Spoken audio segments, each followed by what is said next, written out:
daily game plan for success. It's Sachs in the Morning. Steve Sachs. Hi, Steve Sachs here with Sachs in the Morning, and welcome to Tuesday, May the 9th.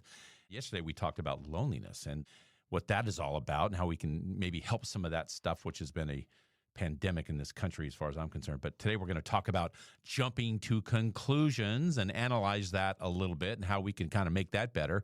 So we hear it all the time about jumping to conclusions, and it sounds like a terrible thing. It can't be a good thing as far as I'm concerned. But what causes people to jump to conclusions? And my answer is that the reason they do it, they jump to conclusions in their thinking patterns because they fail to realize they're missing all the facts, or they have overconfidence in their analytical abilities. Jumping to conclusions can also result from preconceived notions or prejudices or unconscious bias rather than real-time information. So when people jump to conclusions, lots of times they jump to the worst conclusion. And there's something to this, too.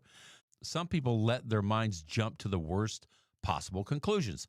And, there's something about this called catastrophizing or catastrophic thinking. It's a habit people get into for various reasons, and it can be very difficult to break. So in catastrophizing, here's an example. If your friend is about to get on a plane and your first instinct is to worry about it crashing and going down into flames, you may be prone to this way of catastrophizing. And it happens to many people at some point in their lives. It might be the result of your previous bad experiences that you can't shake, or it could be linked to a mental health issue like anxiety or chronic depression.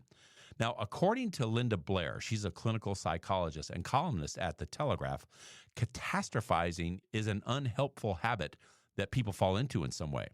And she says that nobody is born a catastrophizer. Babies are not born catastrophizing. It's a protective mechanism because we think, well, if I think the worst and it doesn't happen, then I'll feel better. Unfortunately, life doesn't work that way. By thinking catastrophically, we are actually making things worse because our unconscious mind doesn't distinguish emotionally between what we imagine and what really happens. So you're living through an experience two times. And doing it twice, one of them is guaranteed to be bad because you're thinking the worst. So in the end, it really isn't very protective. It causes great anxiety because the emotional side of your brain, the amygdala, is thinking that this is really happening and it's bad. So people may learn the habit of catastrophizing because they've had a bad experience that they didn't see coming. So to protect themselves, they start imagining the worst possible scenarios in every situation because they don't want to be caught off guard again. And they may think to themselves that going through the worst situation in their mind will mean they get over it and it's done with, but in reality, it isn't logical at all.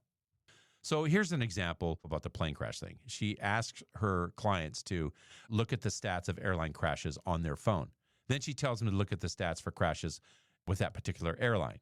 And then you say, okay, wait a minute. So you said you're 100% certain that this terrible thing was going to happen, but what percent would you give it now? And it's always way, way, way lower. So people can see how they can start to trend the other way and start to maybe break that impulse of automatically thinking the most terrible thing. Another solution she recommended is making a list of your most calm and sensible friends and telling them that you may phone them once in a while as sometimes you feel out of control. So it's really a support mechanism that you have. So the best way to gain perspective on this worry is to talk with someone else and put it outside of you. You don't have to rush to a therapist, but it is hard work. It takes a good season, a good 3 months, sometimes 6 months, to start to change the habit. And that's the essence of what this is all about, changing that habit. You'd be surprised at how many people actually think like this. It's not a horrible thing. It's just kind of reality. You got to be kind to yourself and patient and recognize that the more emotional you are, the more likely you are not to remember to do it right.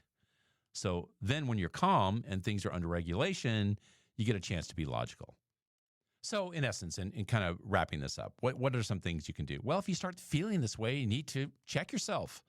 Talk to that person that you confide in and try to get things done in a more reality-based type of a scenario than the emotional part. How much is based on emotion? Probably a lot. Maybe it's some things that you had to deal with in your past that actually happened, or in some ways, of some people that went through a catastrophic issue, and you try to relate that to yourself. It's not the most logical thing to do.